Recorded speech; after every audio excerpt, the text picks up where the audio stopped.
Jamendo.com. El papel estelar de la célula en la composición de los seres vivos no cobró importancia hasta casi mediados del siglo XIX, en donde Schleiden y Schwann enunciaron la llamada teoría celular, que venía a poner de manifiesto que las células eran los componentes más importantes de los seres vivos. La importancia de estos dos científicos se debe a que Schleiden era botánico y Schwann zoólogo. Esto implica que cada uno aportaba la visión de un tipo de ser vivo muy diferente al del otro, y en conjunto llegaban a abarcar pues los seres vivos conocidos de aquella, la mayor parte de ellos. Ya conocéis los tres postulados que propone la teoría celular. El primero, que todos los seres vivos están formados por una o más células. Esto es lo que se ha conocido como la unidad anatómica. Una aplicación directa de este postulado pues permite considerar que los virus no son seres vivos, ya que no están formados por células. El segundo postulado dice que la célula es la unidad más pequeña dotada de vida propia. Esto es lo que se conoce como la unidad fisiológica. Quizá este es el enunciado más complejo de comprender. Lo que viene a decir este enunciado es que todos los seres vivos son capaces de nutrirse, relacionarse y reproducirse. Bueno, reproducirse iría incluido en el siguiente enunciado. Y que, por lo tanto, la célula es la unidad más pequeña capaz de hacer todas esas actividades. Además, implica que todas las reacciones metabólicas que suceden en los seres vivos sucedan en la célula. Y por último, toda célula procede de otra por división. Esto sirve de enlace generación tras generación en la organización celular de todos los seres vivos.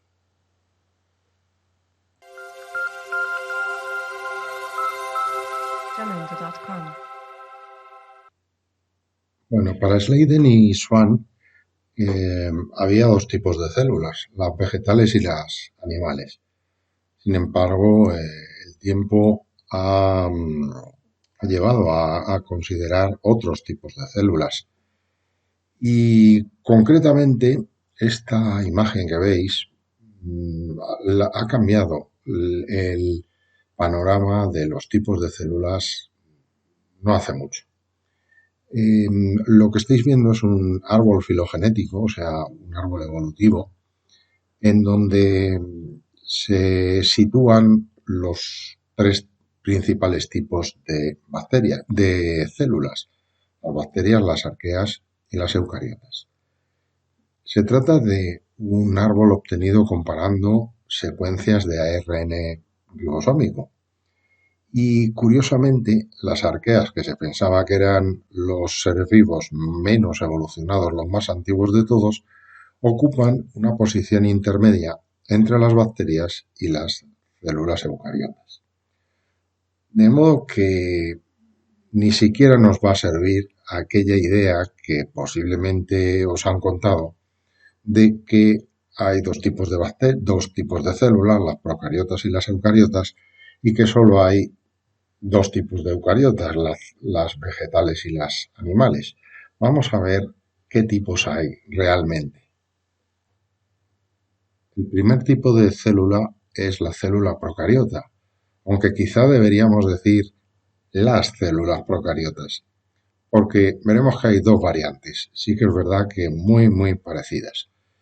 Bueno, las células procariotas se caracterizan por no tener núcleo, es decir, su ADN, su material genético, está disperso directamente en el citoplasma, sin ningún tipo de protección.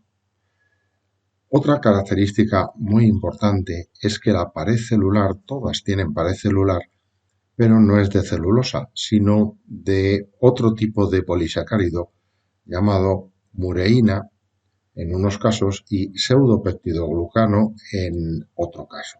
Concretamente, las arqueas tienen este segundo tipo de polisacárido. Las bacterias tienen el primero.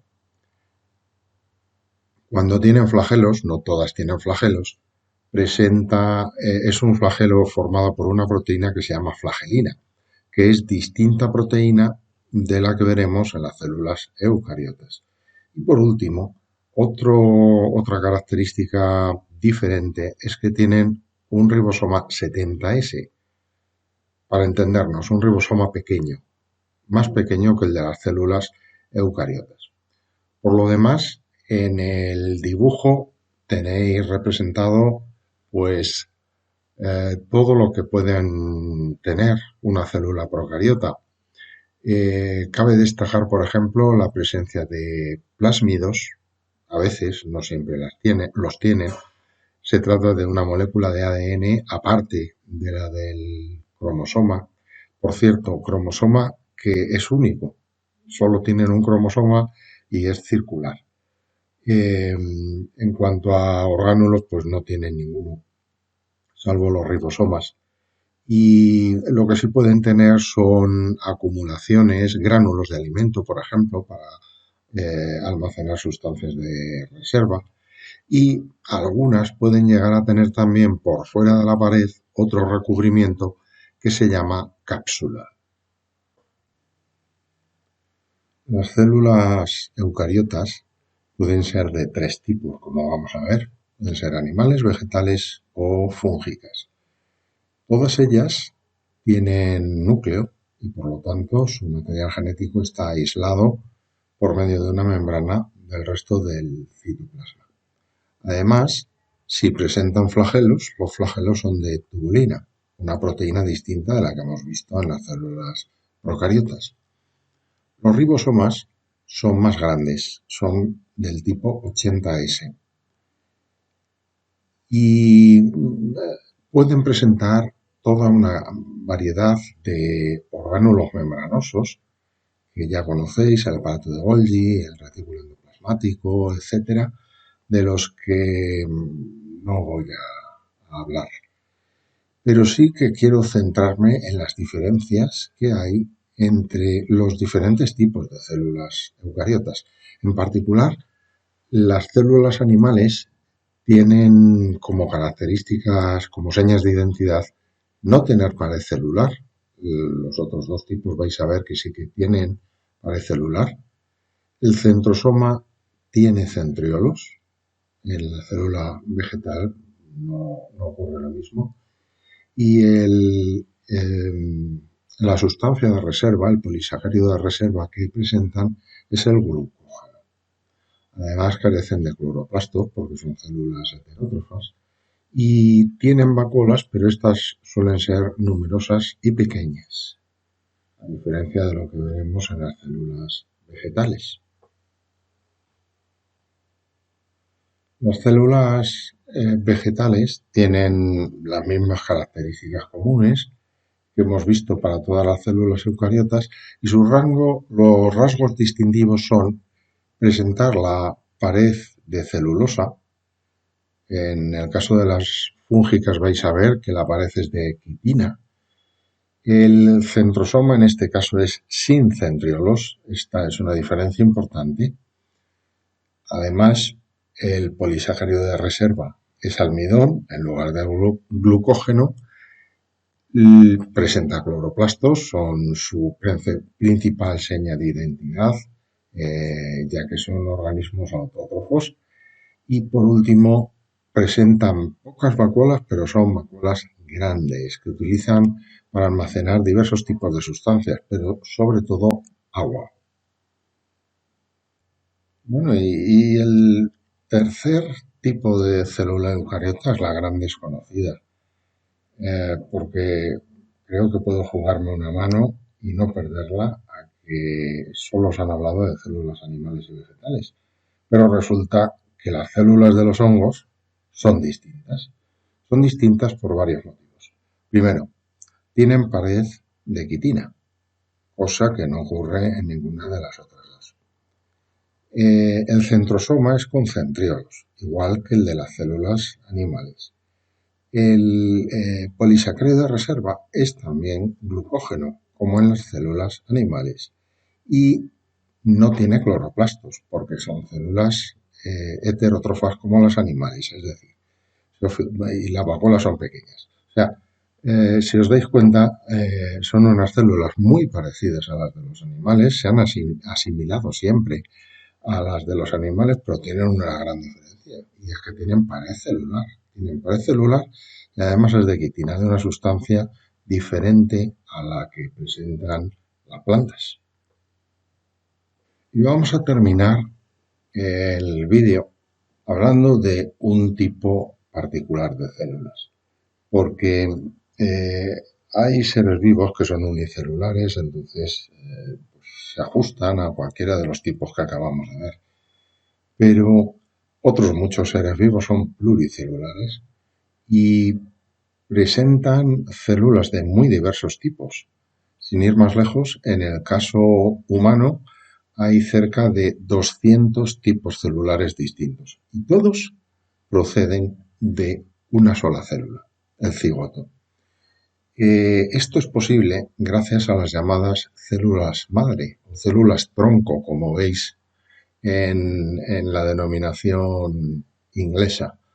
En castellano el término más correcto es células madre. No todas las células madre son iguales. Sí que todas tienen capacidad de regeneración, pueden dividirse, pero no todas tienen la misma capacidad para diferenciarse. Bueno, como veis en esta diapositiva, hay un primer tipo de células madre, que son las células madre totipotentes, que pueden dar lugar a todo tipo de células. Están absolutamente sin diferenciar. Es como si estuvieran reseteadas. Pueden dar lugar igual a células del músculo, células del corazón, células del hígado, etc. Estas solo se encuentran en el cigoto, solo es el cigoto, porque en el momento que se empieza a dividir y a producir el embrión, las células que lo forman, que se llaman blastocistos, ya sí que empiezan a diferenciarse y entonces reciben el nombre de células madre pluripotentes. Estas son capaces de generar cualquier tipo de tejido de nuestro cuerpo. Por lo tanto, son unas células también tremendamente interesantes. Estas células funcionan de tal manera que cuando se dividen, una parte de las células resultantes se reservan para seguir siendo células madre y las otras se diferencian para dar lugar a los tejidos que tienen que originar. A partir de las células madre pluripotentes se forman células multipotentes. Estas están ya más diferenciadas y entonces no pueden dar lugar a cualquier tipo de célula. Habitualmente pues van a dar lugar a células o del endodermo o del mesodermo o del ectodermo, que son las tres capas de células que puede presentar el embrión y de las que hablaremos en otro momento del curso. Simplemente quiero que sepáis que estos tres tipos de células madre tienen diferente capacidad de producción de células. Y en las plantas ocurre algo parecido. Lo único que sucede es que en lugar de células madres se les llama células mesenquimáticas. Pero cuando estudiemos los tejidos vegetales, pues os hablo de ellas. Con esto terminamos los contenidos de hoy. Cerramos, por lo tanto, este vídeo. Como siempre, espero que os haya resultado útil y me despido hasta el siguiente vídeo con una nueva clase flipada de biología.